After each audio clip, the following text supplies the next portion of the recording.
dio la enseñanza aquí cuando el 5, cuando ellos llegaron en aquel tiempo, vino a ellos Tatnai, gobernador del otro lado del río, Septar y Bosnai. Ahí es cuando ellos dio la enseñanza ayer de la carta que mandaron. Sí. Ahora en el número 5. Vamos a continuar. El trabajo se reanuda y la oposición se reanudó también. Amén. Gloria al Señor. Vamos a ir leyendo la enseñanza y los textos pues que nos dé la enseñanza. Igual vamos a ir leyéndonos. Así como están sentados, ¿verdad? Porque vamos a ir leyendo ahí varios textos. Esta es la siguiente parte del libro de Esdras. La iniciativa de reanudar la obra había venido del Señor, quien motivó a los profetas Ageo y Zacarías a hablar en su nombre a los judíos de Judá y Jerusalén.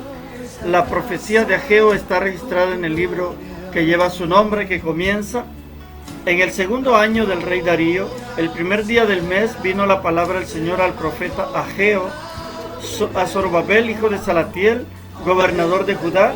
Puede usted leerlo en Ageo 1:1. A Josué, hijo de Josadac, sumo sacerdote. Ahí es donde Dios le habla al profeta Ageo. Pues Dios me los bendiga a todos los que estén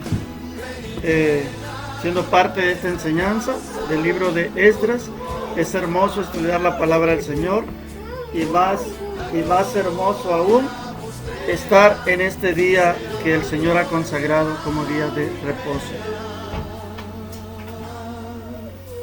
El Señor ignoró el decreto de Artajerjes de que la reconstrucción no debía realizarse antes de que él hubiera dado permiso. ¿De quién había que obedecer la palabra, la de Artajerjes o la del Señor? La gente decía: no ha llegado el momento de que se edifique la casa del Señor. Ageo 1:2. Sin duda, apelarían al hecho de que Artajerjes no les había dado permiso, pero el Señor les pregunta: es hora de que ustedes mismos habiten en sus casas revestidas de paneles y de que este templo esté en ruinas. ¿Se acuerda que eso ya lo estudiamos? Que el Señor les decía: ustedes tienen buenas casas, pero mi casa está desierta. Ageo profetizó acerca de la casa de Dios, mientras que Zacarías enfatizó la ciudad de Jerusalén. Aquí en Esdras se nos dice que Zorobabel y Jesúa comenzaron a construir la casa, pero con la ayuda de los profetas. La ciudad solo debía rodear la casa, pero la casa era el centro de Dios. Pero Satanás siempre se opondría a la obra de Dios. Y los adversarios de Judá llegaron a cuestionarles si tenían la autoridad para construir el templo y reparar el muro. Eran hombres diferentes a los que se le habían opuesto antes. De modo que evidentemente había transcurrido mucho tiempo desde que se interrumpió el trabajo. Judá no tenía nada que ocultar y les dijo los nombres de los hombres que supervisaban el trabajo. También les dijeron más que esto, como se informa en la carta de Tatnai enviada al rey de Persia. En ese momento, Tatnai no pudo hacer que dejaran de trabajar porque el ojo de Dios estaba sobre los ancianos de los judíos. Dios les había ordenado que construyeran y restringiría cualquier esfuerzo de sus enemigos.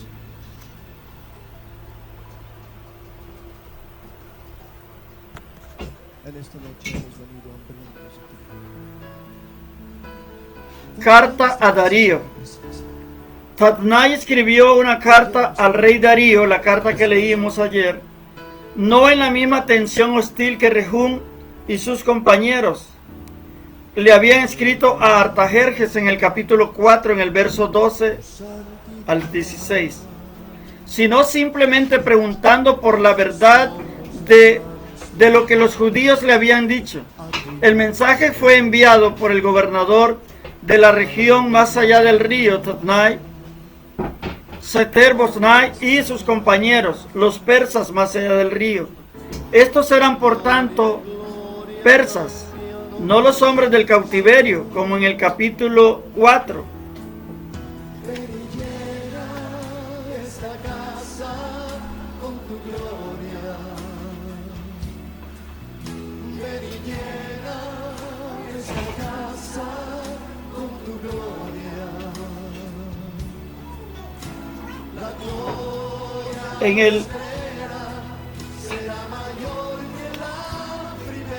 Vamos a leer en el capítulo 5, en el verso 6, dice: copia de la carta de Tatnai, gobernador del otro lado del río, y Setar-Boznai y sus compañeros, los gobernadores que estaban al otro lado del río, enviaron al rey Darío. La carta dice así: al rey Darío, toda paz. Sea notorio al rey que fuimos a la provincia de Judea, a la casa del gran Dios, la cual se edifica con piedras grandes, y ya los maderos están puestos en las paredes, y la obra se hace deprisa y prospera en sus manos. Entonces preguntamos a los ancianos diciéndoles así: ¿quién os dio orden para edificar esta casa y para levantar estos muros? Y también le preguntamos sus nombres para hacérselos saber, para escribirte los nombres de los hombres que estaban en la cabeza de ellos. Y nos respondieron diciendo así: nosotros somos siervos del Dios del cielo y de la tierra, y reedificamos la casa que ya muchos años antes había sido edificada, la cual edificó y terminó el gran rey de Israel. ¿Alguien puede leer el 12? Después de que nuestros padres provocaron a ira a Dios de los cielos, Él nos entregó en manos de Nabucodonosor, rey de Babilonia, Caldeo, el cual destruyó esta casa y llevó cautivo al pueblo a Babilonia. Hasta ahí. Su carta a Darío comienza informando que la obra avanza y rápidamente en la construcción del templo del gran Dios en Jerusalén. No consideraron al Dios de Israel como similar a uno de los ídolos de las naciones, pero lo reconocieron como gran Dios. Su presentación de todo el asunto fue moderada y justa, no exigiendo que se detuviera el trabajo, sino preguntando al rey si el rey de Persia lo había permitido. Informaron haber preguntado a los ancianos de Judá quién les dio la autoridad. Sin embargo, dijeron que la razón de la destrucción del templo, que sus padres habían provocado a ira al Dios del cielo, de modo que los había entregado en manos de Nabucodonosor, rey de Babilonia, bajo cuya autoridad el templo fue destruido y los judíos fueron llevados al cautiverio. Esto fue completamente exacto, correcto. Pero también apelaron a una autoridad terrenal. Ciro, rey de Persia, en realidad era el rey de Persia, pero desde que Persia había capturado a Babilonia, Ciro también era rey de Babilonia. En su primer año, afirmaron, Ciro había emitido un decreto para construir esta casa de Dios. Veas el verso 13. ¿Qué dice, hermano Maynard?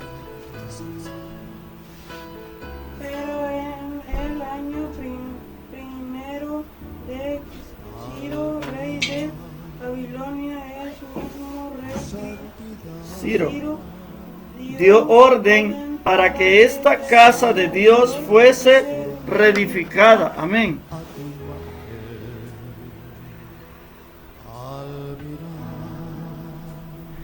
Dando órdenes también de que los artículos de oro, de plata, de la casa de Dios debían ser tomados del templo Nabucodonosor y ser restaurados o regresados a Jerusalén. Estas cosas fueron puestas bajo la autoridad de uno llamado Sesbazar, a quien Ciro había nombrado gobernador, y este gobernador había venido a Jerusalén y había puesto los cimientos del templo. Tatnai parecía haber sido bastante justo en la forma en que informó lo que los judíos habían dicho, terminando con su afirmación de que Sesbazar había llegado a Jerusalén y había puesto los cimientos de la casa de Dios, pero aunque había estado en construcción durante mucho tiempo, era aún no terminado. Su petición al rey entonces no era que averiguara si Jerusalén era una ciudad rebelde, como lo habían acusado antes. ¿Se acuerda de la otra carta de Rehum, que había dicho que eran personas rebeldes, Simsi? Sino que averiguara si los registros mostraban un orden de Ciro de construir el templo, y que el rey les expresara su propia opinión con respecto a este asunto. ¿Alguien puede leer el verso 17? Y ahora si al rey El verso 17, 17. comprarás pues diligentemente con este dinero. Perdón, 5:17. Y ahora, si al rey parece bien, búsquese en la casa de los tesoros del rey que está ahí en Babilonia. Si es así que por el rey Ciro había sido dada la orden para reedificar, ¿estamos ahí? Esta casa de Dios en Jerusalén, y se nos envía a decir la voluntad del rey sobre esto. Capítulo 6. Habiendo recibido la carta de Tatnai, Darío ordenó que se hiciera una búsqueda en los archivos donde se almacenaban los tesoros de Babilonia. No hay duda de que Dios llevó a los buscadores a Acmeta, en la provincia de Media, para encontrar un rollo que registraba el decreto de Ciro sobre la reconstrucción del templo. Las palabras del decreto se citan en los versículos 3-5, del 3 al 5, confirmando lo que se nos ha dicho en Esdras 1:1 al 11.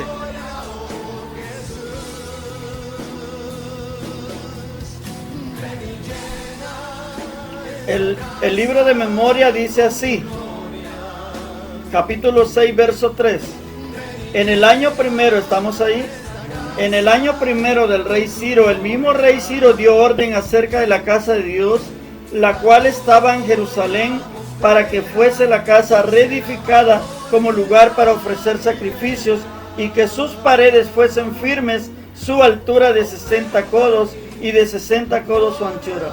Ahí vemos entonces que cuando encontraron en Acmeta, donde están almacenados quizás los documentos del reino, encuentran el rollo o el pergamino donde está escrita la orden que el rey da para reconstruir el templo. ¿Estamos entendiendo esta enseñanza? ¿Quién había dado la orden? ¿Quién había dado la orden? ¿Quién le mandó la carta, la segunda carta al rey Ciro? Tatnai. Tatnai, gobernador, que está al otro lado del río. Y la primera carta fue enviada por los enemigos, los que querían detener la obra, ¿se acuerda? Le voy a decir cómo se llaman. No, los primeros.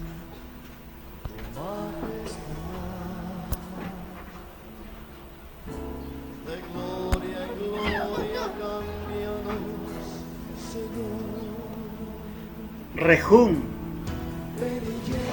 se llama el primero que envió la primera carta al rey.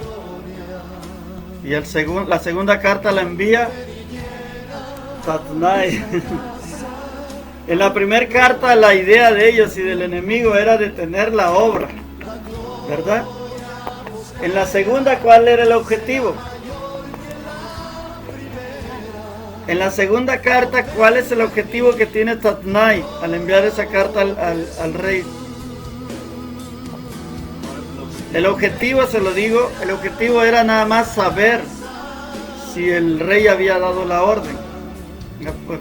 Porque Tatnai no iba a ir a decirles, como dijo Rehum, que fue con hombres valientes y con violencia detuvieron la obra.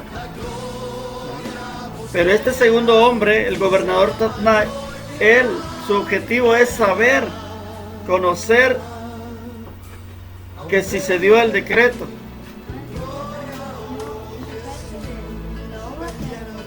En este caso no se detuvo la obra, se continúa la obra porque Dios, como dijeron los ancianos de Israel, el Dios de Israel es el que nos ha puesto acá. Bien, pero más que eso, Darío emitió un decreto en el que el costo de la construcción debía ser sufragado por los impuestos adeudados al rey por sus posesiones al oeste. Habían insistido que los judíos les pagarían el dinero por los impuestos. Sin embargo, esto no fue todo.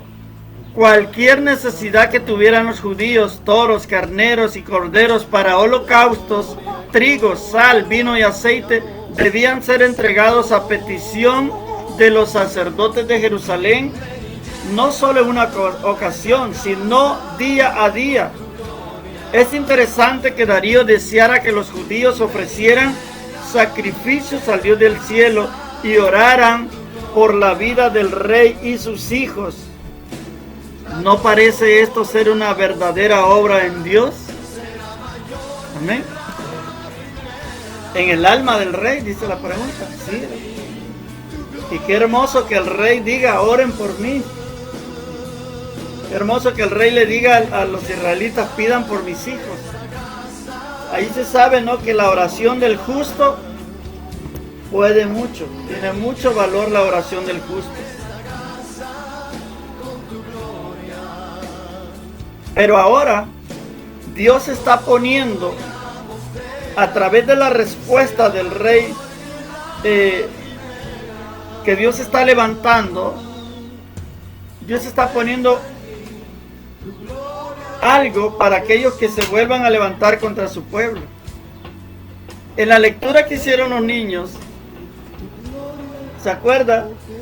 Que aquel que se levantara, ¿qué iba a pasar con él?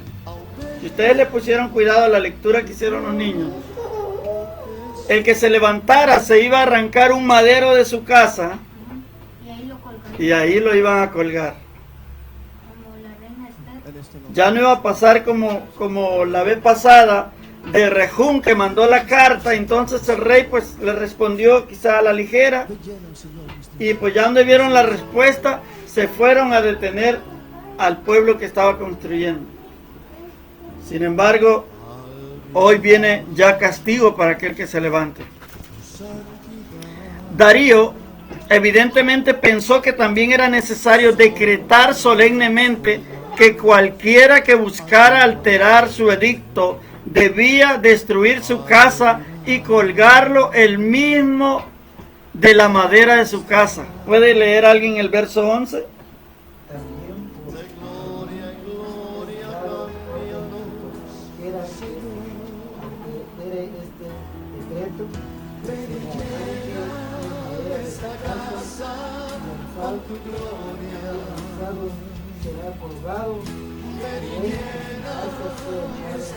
Sea hecha muladar por esto, por la acción. Es que Dios no se olvida de lo que el hombre le hace al pueblo de Dios. Dios no se olvida, es lo que venimos hablando, lo que hemos hablado sobre Amalek. Dios no se olvida. A lo mejor el inconverso que le hace daño al Hijo de Dios se olvida. Dice, ya pasó, ya voy a volver a hacerlo otra vez. Pero Dios no se olvida. Recuerde que la venganza no debe estar en nuestras manos, porque hay un Dios vengador, hay un Dios que venga a sus hijos. Y este Rejún y todos sus ayudantes que habían levantado carta sutilmente, con engaño, se habían acercado a ellos. ¿En qué les podemos ayudar? Yo sé que no quisiera retomar otra vez lo que ya se le enseñó en las enseñanzas anteriores, pero aprendamos de esta palabra. Aprendamos, hermanos, que el enemigo es sutil y que por medio de cosas que le trae, usted puede estar cayendo. Yo recuerdo la primera vez que una personita por ahí llevó unas sabritas. Llevó las sabritas, dije gracias, yo me comí las sabritas.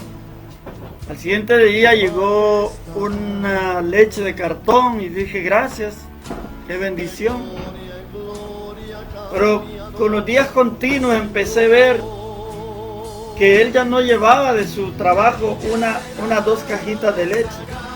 Ya llevaba su caja llena de cartones de leche.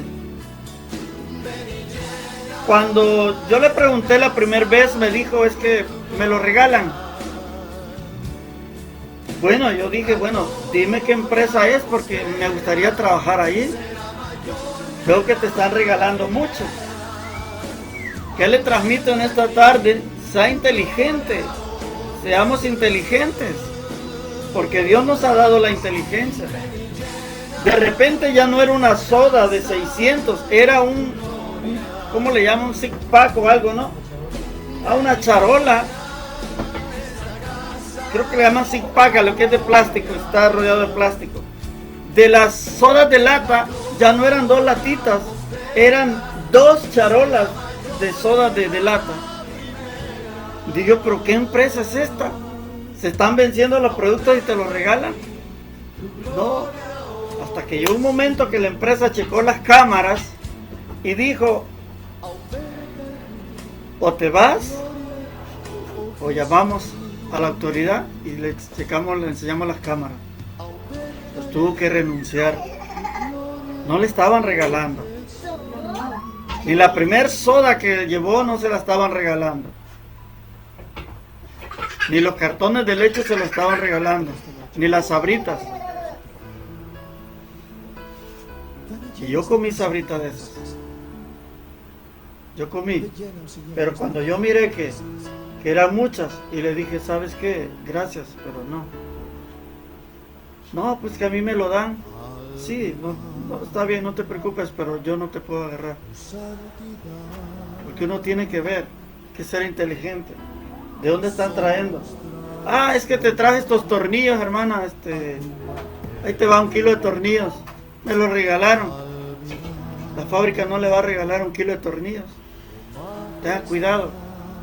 Y usted dirá, ¿qué tiene que ver esto con la enseñanza? Así se acercaron ellos.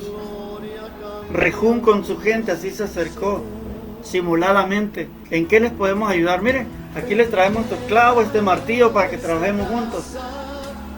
Cuando ya estaban dentro, ellos enviaron la carta al rey diciéndole, mira, están reconstruyendo los muros y este pueblo es rebelde. Este pueblo se va a levantar otra vez como lo hizo con Ezequías.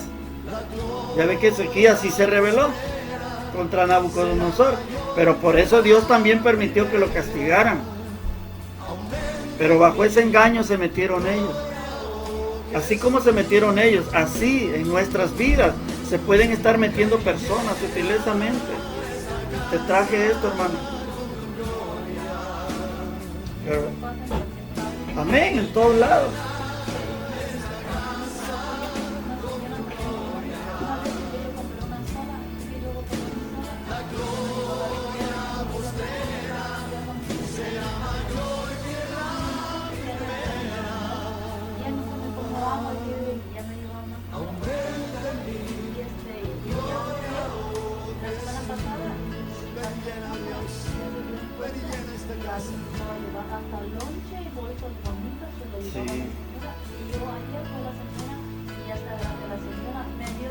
Porque adelante de mí entró y dijo, aquí no quería trabajar la señora y quería ella. Y ya habían visto las cámaras. Sí. A mí me dio tristeza salir y ya está grande la señora. Somos transformados. Sí. Vaya y sigue ahí esperando afuera. Sí. Hay que tener mucho cuidado. Hay que usar la lógica. Por ejemplo, si un trabajador trabaja en una tienda de comercio, la tienda, usted sabe que si usted va a comprar una bolsa de sabritas, ellos quieren ese dinero para que su negocio crezca. Entonces, ¿cómo le van a estar regalando a usted? ¿Cómo un trabajador va a venir en la tarde y decir, me regalaron estas 20 bolsas de sabritas? Si la empresa no está en esas condiciones, la empresa quiere ganar. Use la lógica, algo puede estar pasando. Algo puede estar pasando. Y yo se lo digo porque a mí me pasó. Yo siempre hablo de lo que a mí me pasa. Y yo pasé eso, la persona empezó trayendo cositas. Entonces mucho cuidado, mucho cuidado. Aquí lo que se trata de enseñar al pueblo de Dios es que el enemigo usa la sutileza para entrar. Y cuando entra, usted lo está viendo como bien, como ayuda. Ay, qué bondadoso el vecino, qué bondadoso mi compañero de trabajo. Se encontró 1 kilo de tornillos, ahí estaba tirado, se lo encontró y aquí me lo trajo. Gracias. No, pues qué bueno que se encuentren tiradas las cosas. Ahí me lo encontré tirado. Cuando ni el guardia lo checó, ¿verdad? Mucho cuidado. El diablo es astuto, pero el Hijo de Dios es inteligente. Acuérdese de eso. El diablo es astuto, pero al Hijo de Dios, Dios le da entendimiento e inteligencia. Para decirle, ya sé por dónde vas, diablo asqueroso.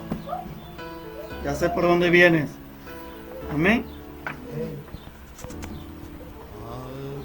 Tatnai era gobernador y sus asociados no dudaron en obedecer el decreto del rey, pero cumplieron con diligencia todas sus órdenes. Mediante las profecías de Ageo y Zacarías, los judíos habían reanudado la edificación y la habían continuado también bajo tales profecías. El decreto de Darío no fue suficiente para mantenerlos en construcción. Necesitaban de la ayuda de Dios, así como nosotros también necesitamos la gracia y la bendición de Dios si queremos edificar iglesia, si queremos edificar nuestras vidas de acuerdo a la palabra del Señor. No se nos dan fechas precisas con respecto a la duración del reinado de Ciro, Asuero, Artajerjes y Darío, por lo que no sabemos cuánto tiempo tomó la reconstrucción, pero fue mucho más largo que los 7 años de Salomón en la construcción del primer templo. ¿Quieres saber dónde se construye el primer templo? Primera de Reyes 6:38, si lo encuentras, léelo.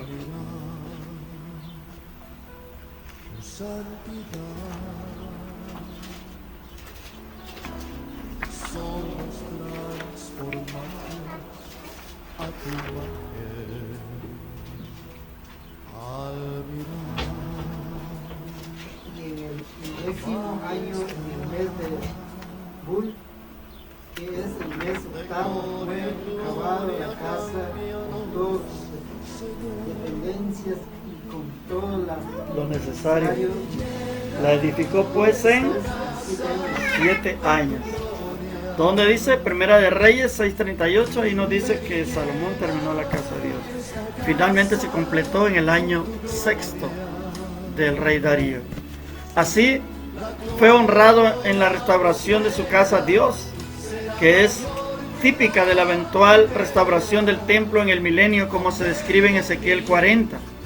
Dios va a reconstruir el templo. Bueno, es importante que ustedes también sepan que estamos hablando de que un templo fue destruido. ¿Quién destruyó este templo?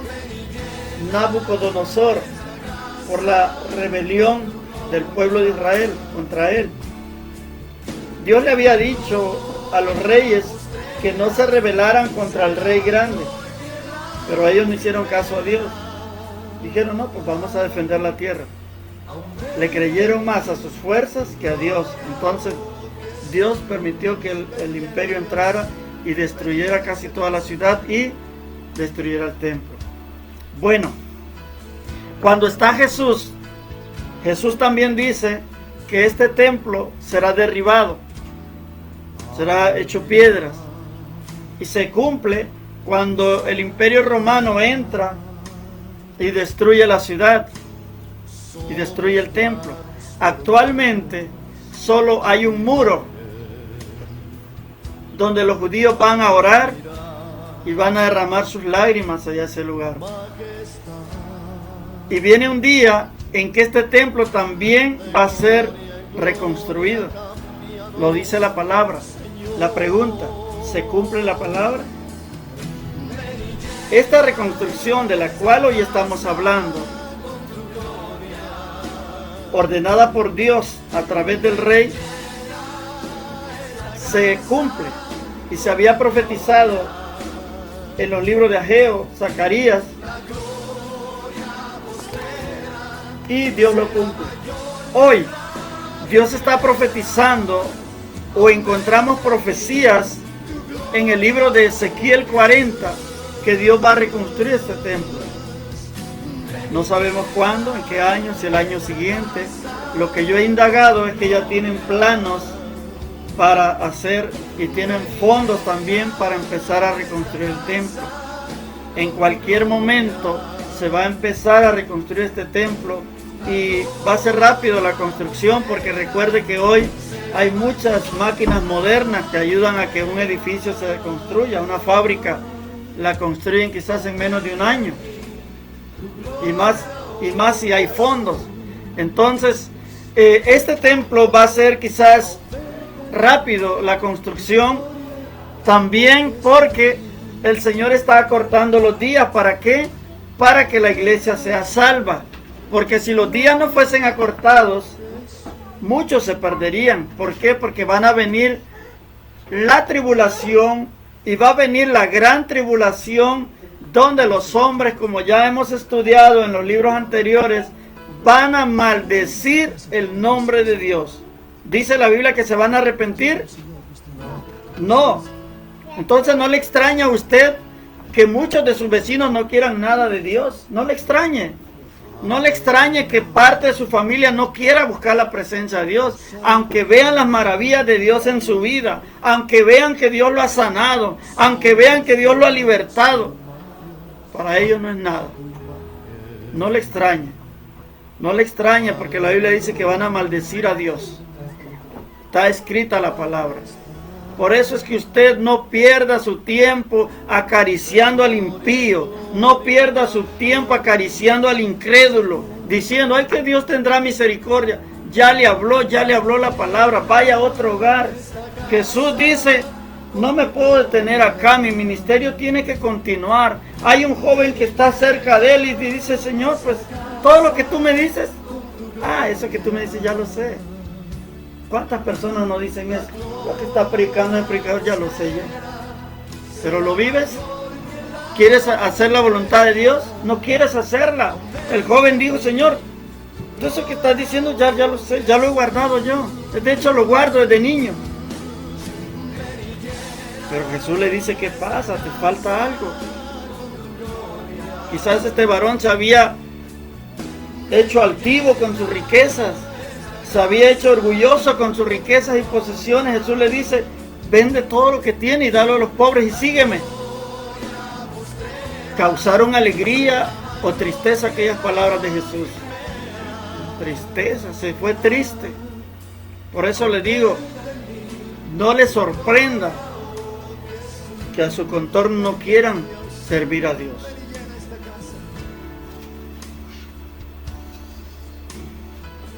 Tiene un tiempo que ese templo va a ser reconstruido. ¿Para qué? En primer lugar, ese templo va a ser pisoteado para que se cumpla la palabra. El anticristo llegará a ese lugar. La palabra de Dios dice que no pasará ni una jota, ni una tilde de esta palabra sin cumplirse. Todo lo ha descrito Dios y lo ha hecho conforme lo ha escrito. De hecho, la forma suya y la forma que yo tengo como persona, Él la diseñó en un libro. Hay un libro donde está el diseño de nuestras personas, de nuestra vida. Todo lo que va a ocurrir Dios lo tiene escrito. Por eso cuando nació el niño Jesús, podía haber entrado en la ciudad y nacer allá o en otro pueblo. No, estaba escrito que iba a nacer en un pueblito que casi está olvidado allá. Cuando viene el alumbramiento, ¿dónde se cumple? En Belén. Entonces, retomando el tema, este templo va a ser reconstruido. Por eso es necesario, hermanos, que los que están buscando la presencia de Dios, no la deje de buscar, búsquela más todavía, no deje de buscarla. Gracias al Señor por sus vidas, porque ustedes están haciendo el esfuerzo de estar en este lugar. Ustedes están renunciando a tiempo extra. Yo sé que mi hermano a lo mejor si trabajara un día más, tuviera un poco más de dinero, pero él dice no, primero está Dios. Y cuando tú pones a Dios en primer lugar, entonces Dios abre los cielos. Cuando tú pones a Dios en último lugar o no te acuerdas de Él, los cielos van a estar cerrados. Así que gloria a Dios porque los cielos están abiertos en bendición para usted y en bendición que sobreabunde. Aleluya. Dios me los bendiga y continuamos otro día con esta hermosa palabra.